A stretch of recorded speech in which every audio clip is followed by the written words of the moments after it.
being with us here on Talk Pittsburgh on this Monday. Mike is taking a couple days off. Yes, she is, to be with that sweet baby Logan. Ooh, love that for her. And I know that we all probably visited 18 different fall festivals this weekend with our sweet babies. Or football fields, if you were me. Soccer fields. Wherever you were, we're glad you're here with us right sure now. We're going to talk about ways to build some confidence today, and this is not just for us as moms, but also instilling that same confidence in our daughters. And look, we all falter sometimes. In fact, I had to call Kelly over the weekend for permission to buy myself a new purse. You did, and I very much appreciate that I was the first line of defense here, because you knew what my answer was going to be. Yes. You go to certain friends for certain things, and if you ever want, I would say, responsibility, justification about a purchase that you deserve, it's you. Call me. I knew who to call. Because I said, Heather, why do we work? She said, I can't spend this kind of money. Why do we have a job? Why?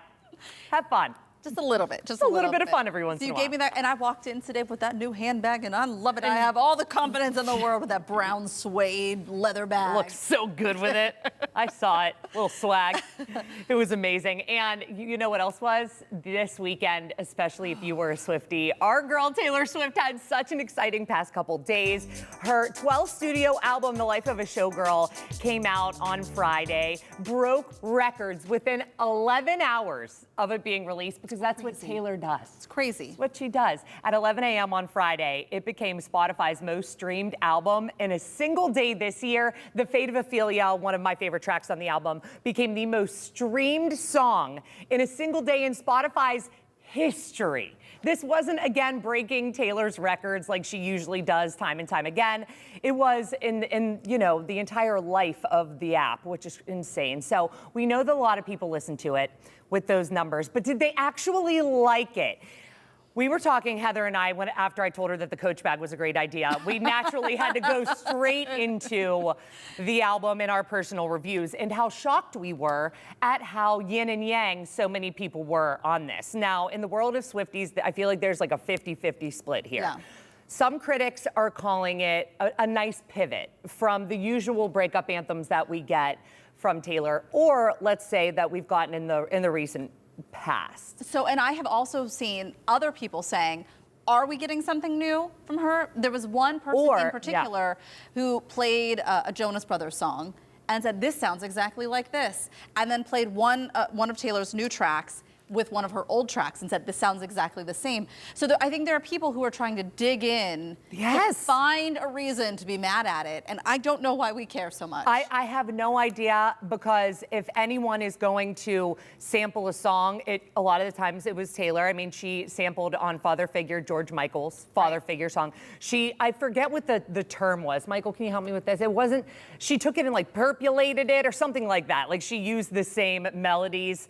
We'll figure out the right word. But she was shaking his okay. That was good. That was good. See, I got a Swiftie on set with me, and it wasn't quite sampling. She took it and she kind of reformed the entire song. But she gets the credits, and she always does that. But I feel like musically, you can get inspiration from anywhere. A lot of people said that it was lyrically shallow, was what I was reading a lot about. And I think truly everyone has just forgotten what Taylor started as. Can I weigh in? Yes, please. I just would like to weigh in on something. Some of the books that I read are shallow. Yeah. In their wording. It still creates excitement. And what were you going to... They borrowed the melody from that song. They borrowed the melody from... Yeah. But for me, like even in some of the spicy books that I read, is there some great plot? No. But is it a fun time? Absolutely. And we don't have to overthink this. No, we don't. Let her, the Redwood song, she is having a great time. Excellent time. I think if anything, we have really been told that Taylor is living her absolute best life. And not only that, but in listening to Wishlist, while you were at the field, if you're watching your grandkids or your kids, or you're running from place to place, and knowing that Taylor Swift only wants what you have right now, it made me feel like I'm exactly where I need to be. So thank you, T Swift, for doing that for me this weekend. And I think that everyone, to be honest with you, and I say this a lot as of these days, we need to just have a little fun again. Yeah. We need to stop digging in. We need to maybe take it shallow. Maybe we need to take a Taylor Swift song and just let it be. Just let it be. Dance, have fun. which is exactly what she did in the Fate of Ophelia music I video. wanna see this. I'm so excited. This released last night at 7 o'clock. If you were one of the lucky people who went to the official album release party, I know that at 100.7 Star, we had our exclusive screening. It was so cute seeing everyone all dressed up. The movie was 90 minutes long, and the big caveat of the whole movie was that you were going to see the Fate of Ophelia music video before anyone else did. And if you didn't get to make it to the theaters, we wanted to share a little clip with you right now. Check it out. Wrap around me like a chain, a crown, a fire, pulling me into the fire. All that dust, alone in my tower, you were just haunting the powers. Now I can see it all. I love it. I mean, it is theatrical genius. I really love this video because it is 100% her. She said on Instagram, she wrote, rehearsed, directed, and starred in it. And every single dancer she has on set was a dancer that she had on the Eras tour. Oh. So she said they got to completely reunite, and then it was a blast. Relive their experience on the Eras tour, doing this all together, not having to travel, which I'm sure was so nice. But when she does a music video, she does it better than anyone else. My final thoughts on this: stay in your lane. You know, That's I'm it. not going to comment on a country music star that I don't listen to and say that their music is not good. No. Like I would not do for jazz or any other genre that I don't listen to often. If it's not your cup of tea, it's not your cup of tea, and we could just move on. For everybody who is a big Taylor Swift fan, they're probably enjoying this. Yes. It's just one more thing for them to talk about, to be part of, and all of that. So. Probably enjoying. I haven't turned it off. I know the lyrics to like 4 songs already, which is probably indication that I need a life, but. This is a really interesting way to transition because I wanted to talk about being your authentic self. Yes. Which we know Taylor is. She is her authentic self. She is a hard worker. She's also fun. She is bringing herself to everything. However, in one of our favorite podcasts, The Diary of a CEO, hosted by Stephen Bartlett, one of my favorites right now out there, he has had a couple of times a former Secret Service agent named Evie Pomporis, and in her most recent interview, she talked about confidence, about imposter syndrome, and how in her line of work, how they never even considered this. This was something that they didn't talk about. Your imposter syndrome. No, I'm here. I'm just Love here. that. I love it. So she talked a lot about that and how we, back to Taylor Swift, overanalyze things to a fault. They can just be, just do. She also talked about how we should be showing up to work. So take a listen to what she had to say about this. Don't bring your authentic self to work. I don't want your authentic self to work. I want your professional self. I want your respectful self. Your empathetic self. I want your competent self. You can bring your authentic self to Thanksgiving meal with your family if you'd like to.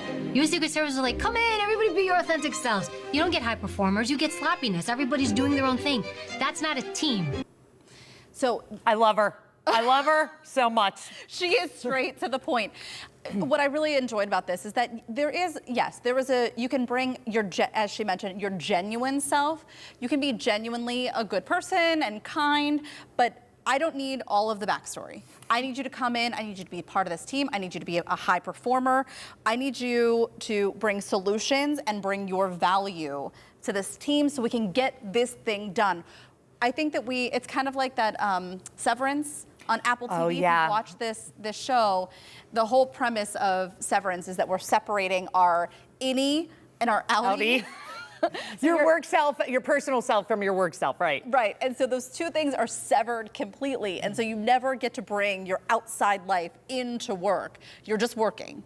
And there's part of me that feels like, well, in some professions you need to bring a little bit more of who you are. Right. You need to maybe be more authentic. I would say this job, radio, I think some of those professions you do, but in so many of it, I think we're just muddying the waters with all of the stuff. Like, just come and do your job. That was the greatest analogy you could have used, because every single problem I've ever gotten myself into at work has been because I muddied the waters.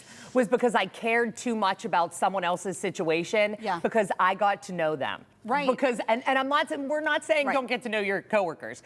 Coworkers, I mean, they could be best friends. I have many people who haven't been my coworker for years and are still my best friends. Right. And it's a beautiful thing to gain those relationships at work. But in a team setting, when you're trying to get something done, when you know that someone's having a really hard time, or maybe their marriage is falling apart, or maybe someone's mom is sick. And especially when you're an empath, you take all of that in and a lot of the time overcompensate to maybe pick up what someone else is going through, when in reality, if you're not the person who shares, that means that you constantly are going to get barraged with other people's stuff when you have your own stuff going on. We're going to link you up if you want to listen to the full podcast, but she talked about her early days as a detective and how, you know, they would have people coming in who did or were accused of awful things.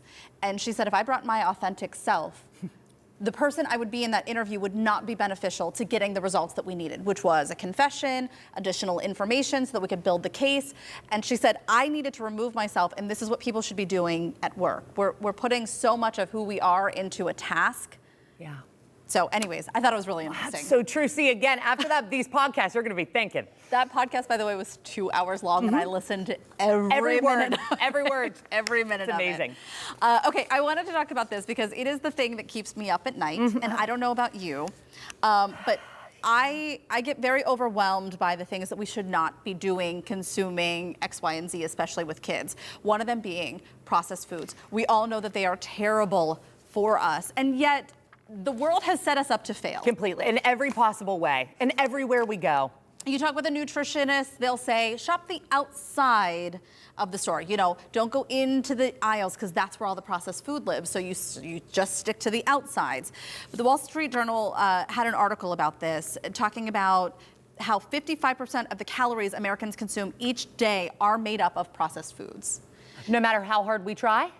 Oh, that's just like basically the That's data baseline. that's out there right Okay. now. So how do you cut this out? They said that you think about one area that you can focus on first. The biggest offenders, sugary drinks and processed meats.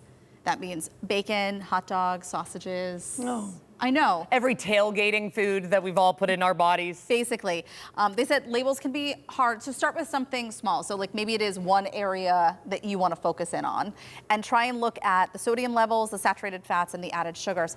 I think that's where I get really carried away because if you're shopping for cereal and you're trying to find a healthier option, there is a whole aisle dedicated to cereal. You could literally spend 3 hours reading the labels on every single box of cereal. So I get to a point where I'm so overwhelmed by it all that I do nothing. See, that is the only thing that I have made this swap in our house. Is cereal. Yes, cereal was huge because we're big breakfast for dinner fans. We snack on cereal through the day. No more Fruit Loops. After all of that stuff came out about like the colors, I was like, I don't care if it's red, blue, green, pink. I don't care. I don't want it. We're doing Honey Nut Cheerios. Okay, they're not lying to us. At least we got heart health. Actually, we're doing regular Cheerios if you kids keep acting up. All right? And I'm gonna hide the Splenda. You just want real Pittsburgh on us. I did. Keep it up, kids. Keep it up. Still to come on Talk Pittsburgh, the 44th KDKA TV Turkey Fund is underway. So we're talking turkey, how you've helped build a legacy and what even a small donation can do to help families here in Western PA this holiday season. And take a walk on the spooky side. Boaz is at the Frick learning about some of these spirits haunting Pittsburgh's East End. I didn't know about this. Boaz, what's going on? Oh my gosh, there are a lot of spooky stories here in the East End, and we're getting a preview of the Frick Pittsburgh's Halloween offerings. That's after the break.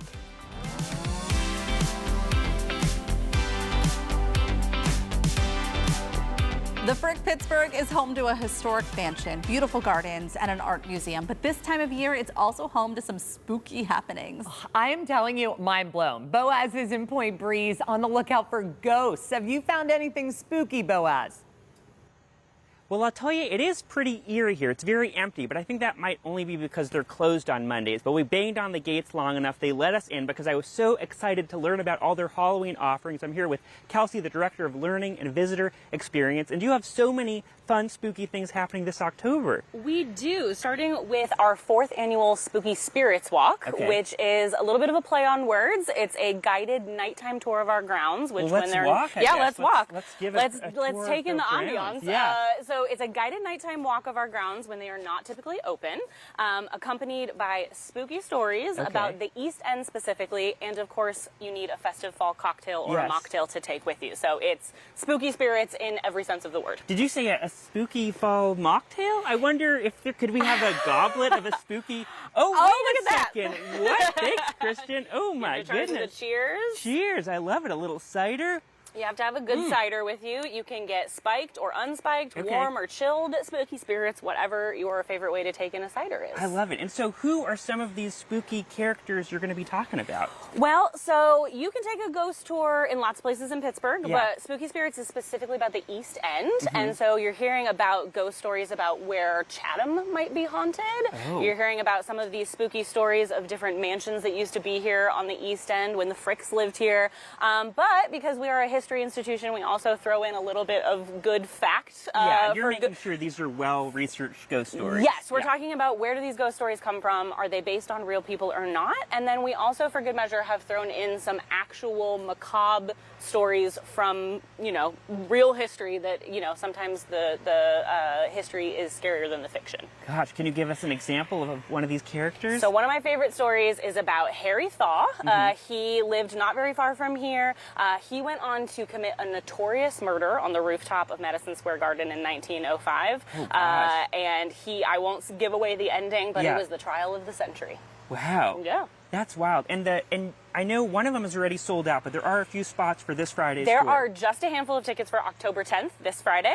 So you can go to our website and grab those up while they're still available. And then you're also doing some spooky trivia. Yes, we started doing trivia recently, so we'll have our Halloween-themed trivia on Friday, October 24th. Would you like to try your hand at a question? Gosh, yeah, I hope they're standing by in studio in case I need help also. Okay. Okay, are you ready? Sure, yeah. All right, who was the first lady to decorate the White House for Halloween? Wow, the first lady. Boy, Johnson. Lady Bird Johnson. Pretty close. Okay. Mamie Eisenhower. Oh, really? She was the first lady to decorate the White House for Halloween. Wow, is all the trivia that hard? It's a little bit of a mix. The fun thing is that one whole round of trivia, the questions will be pulled from Spooky Spirits. So if you have a ticket to Spooky Spirits, you'll have a leg up at trivia. Oh, okay. And how long have you worked here? I have worked here for just over 8 years. And have you ever seen a ghost on the grounds here? I have not. I have not had the privilege. I am waiting. I guess, seeing is believing, but not yet so far. Have you heard from any colleagues who have, though, maybe? I haven't. Okay. People, we get asked that question a lot. I have not heard any stories about it, but like I said, we're just waiting. Yeah. Okay. Well, fair enough. Okay. Well, the Frick Pittsburgh is officially not haunted. Now, have you ever seen ghosts in studio? I'm just curious. No, but I feel like, should we be having a seance? I don't know. Yes, 100%. Let's get that going at the. Maybe they're just friendly, we'll get the candles and so they're like. out. Yeah, there's definitely ghosts at the Frick. I think that we all know that. Let's just go with we it. haven't gotten a proper path to communication. We'll figure it out. Definitely. I like how he's just like, okay, ladies. He's like, I'm scared. Thanks, Boaz. The Spooky Spirits Walk is this Friday at 6:30. We'll have more information at kdqa.com/talkpittsburgh. And the only thing scarier than a ghost sighting is a surprise rain shower. When you're out for a fall walk, Mare, will we need broomsticks or umbrellas for these spooky strolls? Hold on, let me get my weather magic going. Yes. Let's see. Well, we have one more day in the 80s, and then yes, rain is on the way, but it is much needed, but it could put a damper on your plans. I'll have your forecast by the hours and let you know what you can expect this week. That's all coming up. Stay with us. We'll be right back.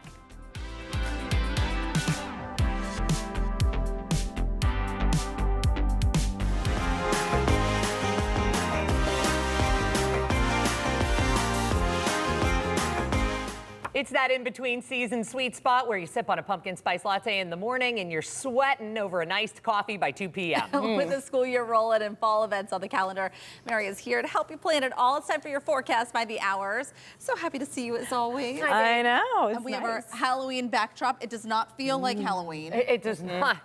It's still so hot. So we're going to start with Kenneth because he's decorating for Halloween in Plum after work today. And he's going to be doing it in the heat once again. Yeah, he's going to be sweating bones, that's for sure. It's going to be a See what you did there? yeah, if you're decorating for Halloween, it is. Mary, where did you find this picture? This is you if you are decorating today. This is what I love about Halloween. This is just so great. I had to add it. I mean, this is just what I do. I don't know. I love it. It's going to be hot in the 80s. I mean, 81 degrees still at 5 o'clock and then clear tonight. Partly cloudy, temperatures in the mid to upper 70s. Erica Moke this morning was saying, I can't decorate. It's too hot. I'm like, it is hot. She's right, though. You got to get seasonal. And the moon coming in this morning. The moon was still up. It's Well, the harvest moon. the harvest moon or hunter's moon, whichever you want to call it tonight. It'll be full. Amazing. Oh, so crazy. So my kids will be extra insane. Yeah. Awesome. Tomorrow, we're heading to Upper Borough. Mike is going hunting. What's it going to look like there? So he's going early in the morning, and early enough you can dodge some rain, but there's mostly just going to be some very light showers. Then it's going to pick up through the afternoon and into the evening. So if you do want to hunt in some showers, I don't know if does that help out hunting situation, but I don't know. I'm not It sure. might. Maybe. So yeah, it looks pretty good. I mean, if that's what you like. So low 60s with some showers. And let's stick with Tuesday because Courtney also wrote in. Yeah. She's going for a jog downtown. Yeah. I have Tuesday. T-Pain at Stage AE. Oh, Do you? I went last year. Tomorrow night, it's his 20th anniversary tour. There's going to be a lot of millennials out. And are we Okay. going to be soggy? Tomorrow right. night, yeah. What time's it start? Oh, cool. I'm pretty yes sure. was so couchy. I know. Yeah. I'm pretty sure the show's probably going to start around 8 or 9. Okay, well, yeah, it's going to be raining. Awesome. Yeah, it's going to be, we've got a big downpour tomorrow all day. I mean, the heaviest is between about 2 and 5, but you're still going to have some leftover showers. It doesn't wrap up until Wednesday morning at 5, 6 o'clock in the morning. Well, that's great because it's So- also an outside show. So I know. there'll be some soggy moms there. A little bit. Just grab the umbrella. Can you take umbrellas? I need a poncho so I can really drop Poncho's down. perfect because Okay. you have to. Poncho's yes. better. But yeah, it's going to be soggy. So if you like to run in the rain, great for you, Courtney. But it's going to be really wet all day. Okay. right, we needed it, though. So we're We going to go needed to it. Wednesday. Hofbräu, Southside. Lisa's going for her daughter's birthday. Ooh, it's going to be a fun one. It's finally going to feel like fall. So you have all the fall vibes on Wednesday. Once the rain is out, the sunshine shows up again. It's going to be mostly sunny all day. Highs in the mid to upper 60s. Seasonable, exactly where we should be this time of the year. So it's going to be nice and perfect there Wednesday for her daughter's birthday. This rain is really bringing in some cooler temperatures, more seasonable temperatures. Do you see Just in like the a next couple refresh. weeks or anything us back into the warmer temperatures? Yeah, it's coming but back. not Well, when you okay, so seasonably, our temperature should be at like 68 right now. It obviously goes down every single day. So when we're talking through October 19th above normal temperatures, by that point, our actual high should be like 62, 63. Okay. So we'll make it to about upper 60s, maybe even 70. Got it. Excellent. Yeah. Good to know. We got a lot to look forward to. Yeah. Still to come on Talk Pittsburgh, forget the question, where are you? Location sharing is all the rage, or is it? There's a divide, and we're seeing where we land in the debate after the break.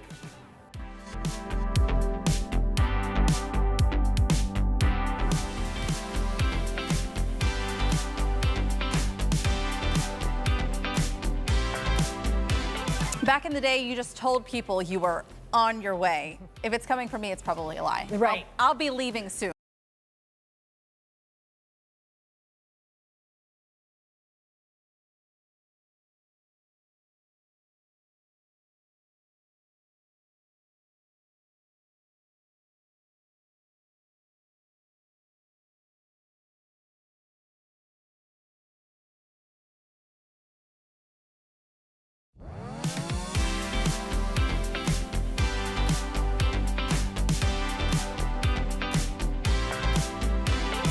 Back in the day, you just told people you were on your way. If it was coming from me, it was likely a fib. I'll be leaving soon. Now they can literally watch you inch through traffic in real time. And I know that generational divides are nothing new, but the one around location sharing feels bigger than most. And I saw a TikTok over the weekend that described and painted this picture perfectly. Sorry, check it out. Why does everyone over the age of 35 think that sharing your location with your partner is like a prison sentence? Every time we talk to someone older about how we have each other's location, they're like, Couldn't be me. bring out the shackles. But I feel like everyone we talk to who's like under 35 just thinks of it as like a convenience or safety thing. It's not that deep. Okay, so they said that it kind of starts around 35. Younger than, you're totally okay with it. Over, it is confusing and weird, and I am in that camp. I do not share my location with anyone except for when we are on girls' trips, and we are, like in April, we were out of the country. We thought that was important. And my husband has not one inkling of knowledge of where I am at any given time. It's Marshall's. It's always Marshall's. And to be honest with you, that is why I don't need him seeing where I am. I do have air tags on my kids. And when I say kids, only one of them because she's in school. For us, it actually started when we got Lila an Apple Watch. Okay. And then Scott, who's our photographer here for Talk Pittsburgh, He told me about Life 360, and so we started using this. It does not pair up with the Apple Watches, only with the phones. So it actually doesn't even work for her, but now Frankie and I use it, and I will say I'm not obsessively checking it, but if I talk to Frankie when he leaves leaves work, I almost said the office, his office is the firehouse. When he leaves the firehouse, if he says, oh, I'm on my way home, and then I don't hear from him for a little while, I'll just pull it up and be like, oh, okay, he's here. He stopped at Giant Eagle. Not only am I a helicopter parent, I'm a helicopter wife. Okay, tell us about this, Mary. Well, I'm 35, so Okay. we've been sharing locations since like we met because I would drive like an hour and a half to work in the morning and I would get in accidents and hit deer. So he was like, I just want to make sure you're okay. So then we always shared, still share. I literally just checked his location to make sure he made it to Wally's field trip on time. And I was like, oh, good, he's there at 9:52 and it starts at 10. Great job. Oh, and we're on time. Okay, so you are like, Heather is Casual. in the ether, casual. I'm cash with Mare is straight up studying. And then I'm gonna look and I'm gonna see, oh, what time's he getting home today? Oh, is he home yet with my kid? Like our kid, obviously. But I'm still like, okay, just making sure they got home okay. You know, where's he at later? I Is he don't stopping for mind. lunch? I do think, he like doing? the couple that you shared, like the couple you shared, I feel like if you have, I'm not saying that you don't, but if you have a trusting and open relationship, I don't care most of the time where he is. I do know that he stops at the gas station a lot to get, you know, whatever he wants and the snacks and the drinks and like whatever. But outside of that, I don't care I have where he's FOMO. going. I think I have FOMO. Oh, I'm sad I'm not at the field trip. I want to be there, and I wanted like if they're going out to lunch. Oh, well, I wish I was at lunch. Let me see where he's going, or like what's he doing? I am the opposite. What time's leaving work? When's he gonna be home? They say that the older generation, which I guess is 35 plus here, which I am, says that your location, your privacy was always a safety measure. Yeah. So that was something that you took off the table because to know where you were at all times felt like, you know, Big Brother's watching. Okay. I still feel that way, and I don't know what it is. I also do know it's because if I get out of work 10 minutes early, and I could tell my husband all day, I'm gonna stop and get my, you know, my nails filled, or I'm gonna stop and do this. He wouldn't care, but there's something about that little danger. It's the last little danger, privacy, secrecy I've left. I'm for fine you. with sharing with Yeah. friends too. I'll send you my location later. You can track me. Perfect, and I will now. All right. Well, still to come on Talk Pittsburgh, we're putting the gobble and give. We know helping our neighbors is a good thing, but when it comes to the KDKA TV Turkey Fund, where does your dollar go and how does the fundraising begin? And whether you're a mom, a daughter, or simply someone looking to boost your own confidence, our next guest has the mantra you need. We're learning the keys to capturing confidence, where to go, what to say, and how to channel it. That's next.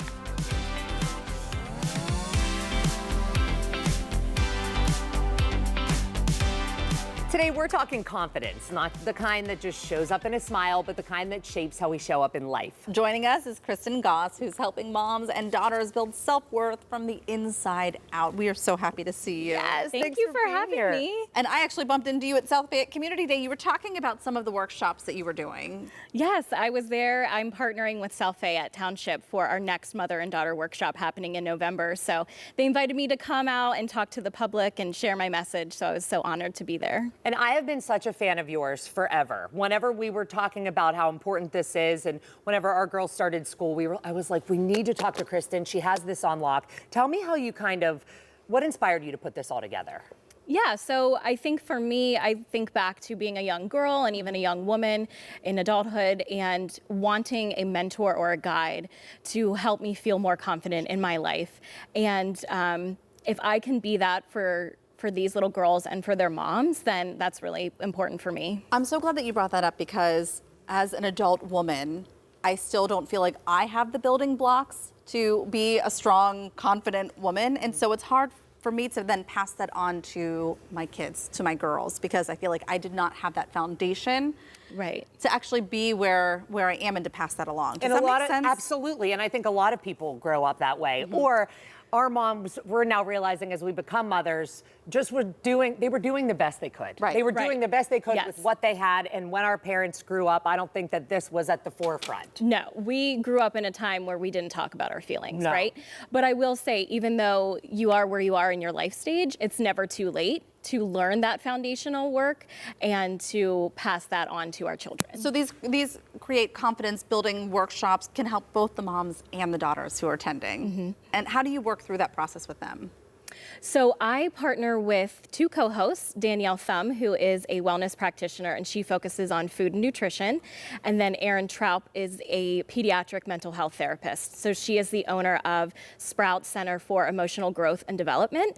And she brings in a piece to talk about mental health and anxiety, which, as we know, is becoming more and more prevalent for kids. So we have kind of 3 segments throughout the workshop, starting with food and nutrition, moving into mental health, and then I wrap up with body image and body confidence. And that's so important. What are you hearing from moms? Is this all in school? I mean, I feel like there's so much negative body talk around women's bodies constantly, and that's from when we were younger to now, and that is unfortunately something I don't feel like is going away. Yeah, I think it's way harder now with social media, with deceptive photo filters, with online bullying, and with the media. We grew up with magazines and tabloids, and I always reference the Delia's catalog. I never had the body image of a Delia's model, so I really wanted to be, but there was no other body shapes and sizes out there for me to look up to. So I think I'm hearing from moms that a lot of it is centered around that online space that a lot of kids are starting younger and younger to be a part of.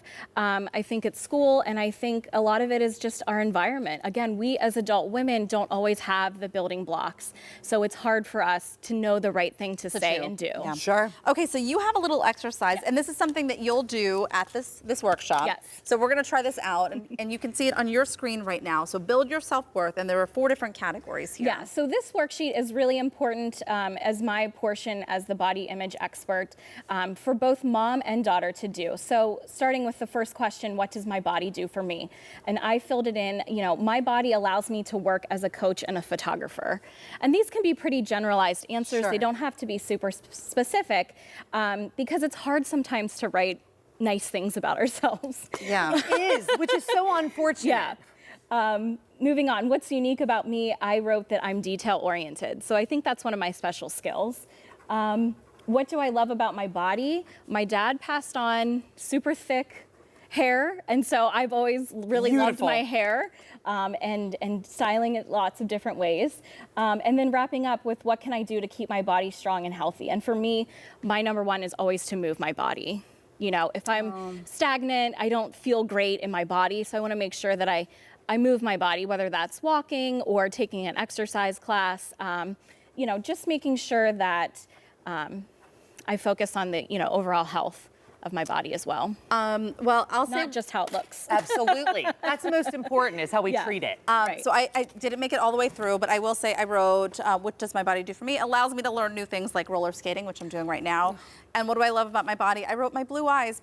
They look like my aunt and my grandmother's. Oh, lovely. And so I don't know, it feels very much like I'm attached to them. Yes, in that's that a way. very special trait. Absolutely. What I love most is my smile and how my eyes close when I smile. And I know that a lot of people want me to open my eyes, but it is physically impossible. Yes. I give my whole face. I give it 110%. I can relate. I have similar eye shape. That's wonderful. This is so important, and in such a short amount of time already made us feel so much more positive. Thank you, Kristen. Thank you for You're being welcome. here. Kristen's next Capturing Confidence workshop is November 8th. We're going to link you up on our website, kdka.com/talkpittsburgh. And coming up, Boaz is at the Frick Pittsburgh, but he's trading in spookiness for a trip to Scandinavia. Hi, Boaz. Hello. Yeah, the Scandinavian art exhibition just opened down the way over here, and so they've transformed the Frick Cafe into a Scandinavian restaurant. I'm going to take you inside right after the break.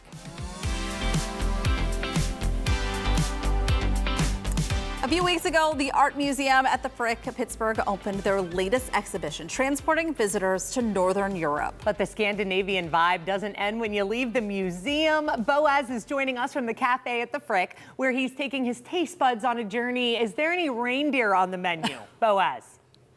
You know, there isn't reindeer on the menu, but I have heard there is elk. It is very cool. They've overhauled the menu to go with a Scandinavian theme. I'm here with Amanda, the executive director of the Frick Pittsburgh, and thanks for having us. Thank you for being here. Glad to see you. I know. You knew your job was to manage this place. Did you also know it was like to turn your restaurant into a Scandinavian restaurant? I didn't, but I will tell you, the tastings are a lot of fun. Yeah. We have a really great new menu to go along with the Scandinavian Home exhibition. The show just opened last weekend. It's been wonderful, and so we want our visitors to have sort of a complete experience when they're here on Yeah, site. you sort of, your eyeballs get to see Scandinavian art, and now your mouth gets to eat Scandinavian food. Absolutely, it's sort of a full experience. Yeah. So we're real excited and about so that. introduce me to some of these things. Happy to. So a lot of wonderful food our cafe team put together. So we have an open-faced ham sandwich on a wonderful pumpernickel bread. There's sort of a mayonnaise vegetable slaw on top of that. You mentioned the elk, no reindeer, but there is an elk meatloaf, which is here in the middle. An elk meatloaf, I love it. And it is actually delicious. It is, my dad sort of is a hunter, so I grew up with this, but what makes it is the lingonberry sauce, and then it's got some lovely potatoes and cucumbers. That's really a pretty hearty lunch, honestly. Right. I'm a big fan of the beet and apple salad, which is wonderful, again, with that pumpernickel bread. We have a scallop and strawberry and cucumber crudo, which is so beautiful. It's beautiful, beautiful food. And then, honestly, my favorite are the fish cakes, and I am not a fish person, but these are so, so good.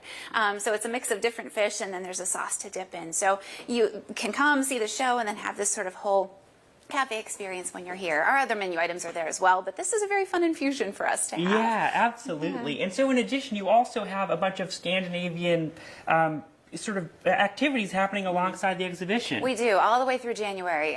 The exhibition is beautiful. It is painting, decorative arts, furniture. It's a really kind of a family-friendly show. There's a lot to go in and look for, and so our programming mirrors that. We have gnome homes hidden around the site. There's a scavenger hunt for kids and adults. We have forest bathing programming. We are doing a collector's talk. There are, workshops, a lot of different things people can come and do together. We have drop-in story hour in the museum. So really, for people of all ages, especially if you don't know anything about Scandinavian art, we want people to come in and try. Right. Maybe some people know about Scandinavian furniture because they've been to IKEA. Honestly, my knowledge didn't go much beyond that. And the show is beautiful and rich, and our programs are going to explore that. Sure. So hopefully people come see the show, do a program, and then have lunch while they're And I here. want to head over here because we've set up a little tea, because that's sort of one of the beloved activities that people do here at the cafe, is you have all these seasonal teas, and so you're getting ready for a Halloween themed one, right? We are, and you're right. The Frick is known for our high tea. It's a very sort of Gilded Age Victorian era thing to do. The table is set. You can see some of our tea items. I love that you're pouring your tea. Oh, I'm getting ready, we are doing a Halloween trick or tea on Saturday, October 25th. Reservations, you can start making them this week, October 9th, but it is for younger visitors or people young at heart. So we're encouraging people to wear a costume. Well, you don't have to, but if you want to, come and have some fun at a special holiday-themed tea, which I think is really exciting. And then we have done a lot of work planning many holiday high teas over the holiday season.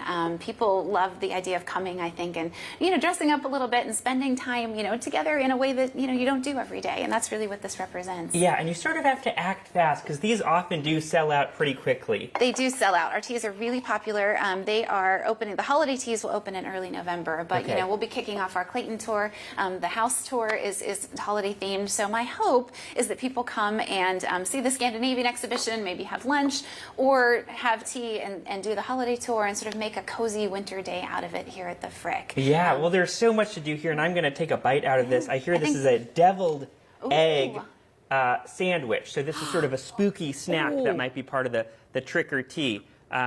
So I'm going to take a bite here. Enjoy. And you can, Boaz, critique you my know that shoes, you and I guess. have the same love for egg salad. I hope it's delicious. Lovely. There's no Looks way that so could good. be bad. The This is great. Scandinavian Home Landscape and Lore runs through January 11th at the Frick Art Museum. We're going to have a look inside the exhibit tomorrow on PTL, so make sure you tune in, and we'll be right back. The 44th annual KDKA TV Turkey Fund kicked off last week, and every week until Thanksgiving, KDKA is sharing stories with you about why your donations to the Turkey Fund are so important. Ken Rice shows us why the need this year is greater than ever. Folks in the community are struggling to put food on the table on a regular basis. We've all seen it. Prices keep going up, but our paychecks stay the same. When it comes down to it, folks are just experiencing, as I think all Americans are experiencing right now, that your resources just don't go as far as they did, say, 5 to 10 years ago. That's why more and more people are turning to the Greater Pittsburgh Community Food Bank for help. Families are stretched in new and different ways that we haven't seen really very much in our history. Unemployment is low, folks are working, but still are under-resourced to take care of all of the household resources. In the last year, the food bank distributed a record-breaking 47 million pounds of food. Nearly 40% of that was fresh produce, a huge push in recent years by the food bank to add healthier options to the traditional canned and boxed goods. All told, the food bank directly distributed or helped people access the equivalent of 53 million meals, the most it's ever done in a single year. A lot of times we're talking with families who might be people in the household are working 2 and 3 jobs, but they're just still not able to consistently put food on the table. They might not access our services on a monthly basis. It might be episodic when the kids are out of school during the summer months or around the holidays, as we are now, when it's getting closer and, household budgets are just tight. According to Feeding America, overall food insecurity in the Pittsburgh region is currently 13%. That's 1 in 8 people who need help putting food on the table. And it's worse among children, 18%, or 1 in 5. That means there's quite possibly someone who lives on your street who can't afford food on a regular basis. When it comes down to it, food insecurity is an issue that affects every single zip code, every single county, every single area of the United States. That's why your donations to the KDKA TV Turkey Fund are so vitally important. When we all come together, that $10, that $20, that $1,000 from a local corporation or a local business, all of us coming together, that's where we have the big impact. All of us joining forces to lend a hand to our neighbors. When someone sits down and takes the care to write a check or make a gift online to the Turkey Fund, it really does have a difference, and you are literally putting food on someone's table. It's a mission started by one woman back in 1982 who sent $10 to KDKA's Al Julius and asked him to use it to help unemployed, struggling steelworkers. It's really neighbors helping neighbors. That's really what this work is all about. And this is a great expression of the love of the Pittsburgh community, the love that we all have for our neighbors right here in this region. And it's that same mission nearly 45 years later that's turned into so much help for so many, a very Pittsburgh type of philanthropy. It is so Pittsburgh. And that's what I love about this community. It's just one of those things that we can all take a lot of pride in. That we all come together and we do this every year to make sure that folks in our community have enough. Oh, wow. I love it so much. KDKA executive producer of Special Projects, Corey Martin, has worked on all things Turkey Fund for years. And Corey, you've said that this is your favorite thing that KDKA does. Tell us about the impact. Well, it started with $10 in 1982 from a viewer. And over the course of this last 4 decades, over $20 million Unbelievable. To help our neighbors at Thanksgiving. I think people get really overwhelmed because they think, I don't have a lot to give. So, what is $2 going to do? But it is truly incredible what the food bank is able to do with even just a little bit. They can turn that into so much more. Absolutely. At $5, $10, it all adds up. So whatever you can give. Again, the first donation was $10. Yeah. And so just whatever you can give, we will take it and help our neighbors. And the legacy in and of itself, we see footage right here. Tell us more about that. Well, Al Julius and Wayne Van Dyne and Yvonne Zanos and Jennifer Ankoviak and now Team PTL. I mean, it's just, it's amazing. You mentioned Yvonne, and she passed away, but I did not have the privilege of getting to meet her, but I have met her family because they have helped in years since to help carry on the legacy of the Turkey Fund. And that's how you know that it means so much to not just the people who are here in this building, but the community around us too. Right. I mean, the holidays are family, we are a family, and the community is our family. Yeah. And so it's just a perfect fit all the way around, and we're so happy to be a part of it every year. Yeah, absolutely. And I love whenever I hear we are nothing without you. It is true, and we need to make sure that we can take care of our community. Now more than ever, this city is so blessed to have the Turkey Fund. Thanks for being here, Corey. Absolutely. And now is your chance to help. Remember, even a small amount can help. Go to any PNC Bank branch and they will match your donations of $50 or more. You can also text Katie Turkey to 50155 or go to kdka.com/turkeyfund. We're also still accepting checks. You can see them right there on your screen. You can mail them to P.O. Box Thanks, Pittsburgh, PA 15230. And from all of us at KDKA, thank you so very much. We'll be right back.